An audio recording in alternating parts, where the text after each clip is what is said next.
로마서 9장 1절에서 5절까지 말씀입니다. 같이 봉독합니다. 내가 그리스도 안에서 참말을 하고 거짓말을 아니하노라. 나에게 큰 근심이 있는 것과 마음에 그치지 않는 고통이 있는 것을 내 양심이 성령 안에서 나와 더불어 증언하노라. 나의 형제 곧 고륙의 친척을 위하여 내 자신이 저주를 받아 그리스도에게서 끊어질지라도 원하는 바로라. 그들은 이스라엘 사람이라. 그들에게는 양자됨과 영광과 언약들과 율법을 세우신 것과 예배와 약속들이 있고 조상들도 그들의 것이요 육신으로 하면 그리스도가 그들에게서 나셨으니 그는 만물 위에 계셔서 세세 찬양받으실 하나님이시니라. 아멘. 사도 바울은 참 열심히 복음을 전했고 복음을 위해서 여러 핍박들과 실제적인 고통들도 많이 감수하면서도 복음을 힘있게 전했던 사람이죠. 이랬던 사도 바울에게 한쪽 마음 안에 끊임없이 찾아오는 고통과 어떤 연민이 하나 있었는데 그건 바로 자기의 고륙인 육적 이스라엘 백성들을 향한 마음이었습니다. 왜냐하면 사도 바울은 이방의 선지자로 이방의 사도로 복음을 전파하러 다닐 때 이방인들에게 복음을 전할 때는 물론 그들도 쉽게 전해진 건 아니었지만 하나님의 은혜 가운데 능력으로 그들의 마음이 무너져서 복음이 힘있게 전파되는 걸 봅니다. 그러나 유대인들은 강팍하게 하나님의 말씀을 대적하고 받아들이지 않는 그 강한 마음이 있더라는 거예요. 이는 어떤 유대인들만의 독특한 어떤 문화와 독특한 어떤 사고체계 때문에 그들이 예수 그리스도의 복음을 믿지 못하는 것도 있겠지만 성경에서 우리에게 주장하는 것은 그들은 하나님께서 미리 그렇게 하시기로 예언된 것이 이루어지는 것이라고 이야기를 합니다. 우리 마태복음에 잠깐 가보시면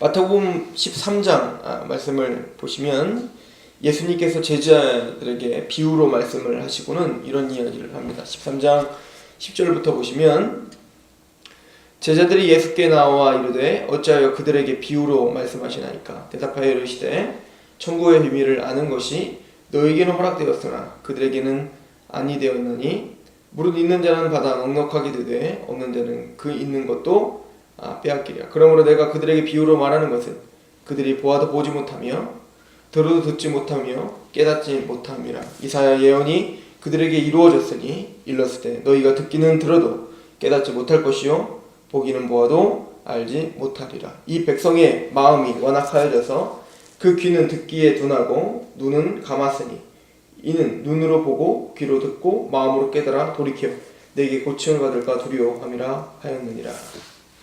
하나님께서 이사야를 통해서 예언을 하기를 너희가 듣기는 들어도 깨닫지 못하고 보기는 보아도 알지 못할 것이라. 그 백성들의 마음이 완악하여져서 그 귀가 듣기에는 둔하고 눈은 감았다라고 이야기를 합니다. 즉 이스라엘 백성들은 자기들이 그 복음을 깨닫고 돌이켜서 회개하고 예수 그리스도를 영접하는 것에 있어서 두려워했다라고 15절에 이야기를 합니다. 그러나 이 모든 것들은 사실은 하나님이 큰 뜻 가운데 하나님의 계획 가운데 육적 이스라엘 백성들의 눈을 가리고 귀를 가렸던 것이지요. 나중에 우리가 이제 11장 정도 가면 사도 바울은 왜 하나님은 그러실 수밖에 없었는지, 왜 유대인들이 복음을 이렇게 이토록 강팍하게 마음이 굳어져서 받아들이지 않는지에 대해서 다 알고 있고 그리고 그것을 고백하고 있는 하나님의 큰 계획에 대해서 고백하고 있는 장면을 우리가 묵상하게 될 것입니다. 그럼에도 불구하고 이런 것들을 알고 있음에도 불구하고 사도 바울은 자기 육적인 이스라엘 백성들을 향한 그 연민과 그 안타까움이 너무 강했다는 것이죠.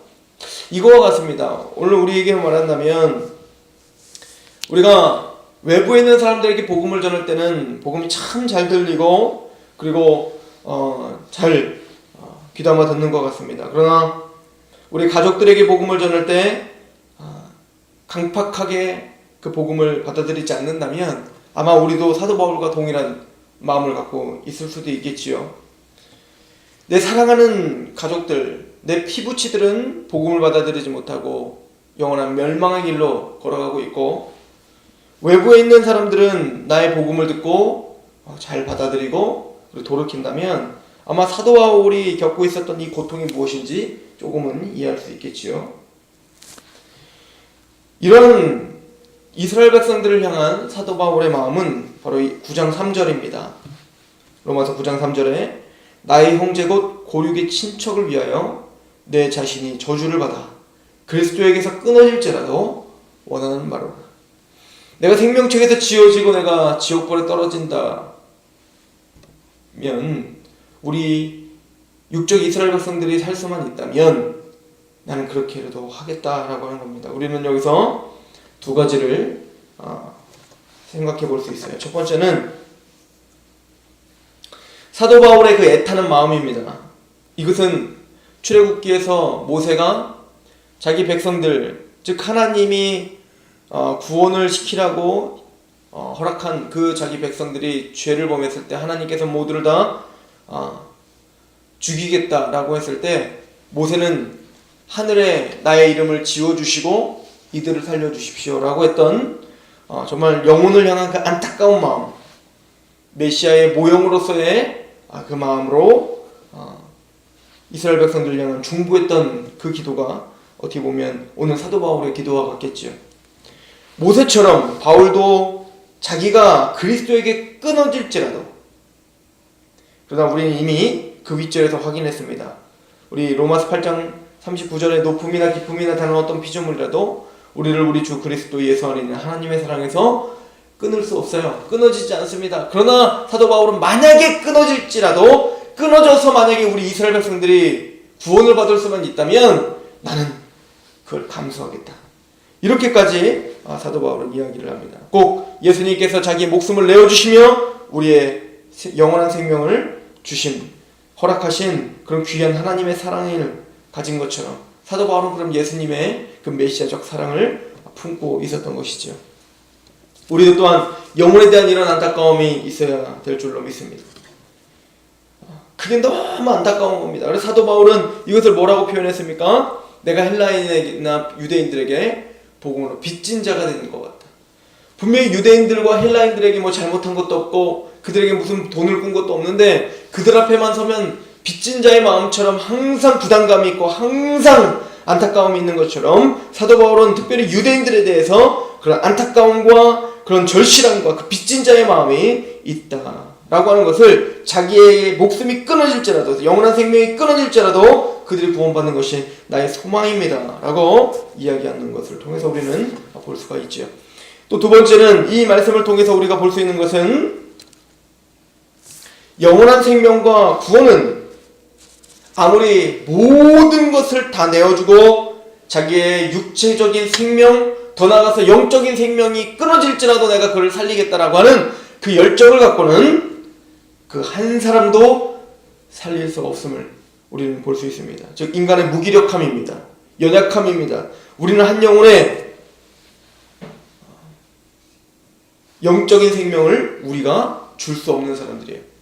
우리 모든 것, 전 재산과 우리 모든 생명과 아예 영원한 생명까지도 걸고도 우리는 우리의 입으로 보증하거나 우리의 입으로 확신할 수 없는 사람들입니다. 왜요? 우리는 우리 스스로의 우리 육체적인 삶, 육체적인 건강도 우리 스스로가 장담 못하는 사람이 어떻게 남의 영원한 생명을 우리가 장담할 수 있겠습니까?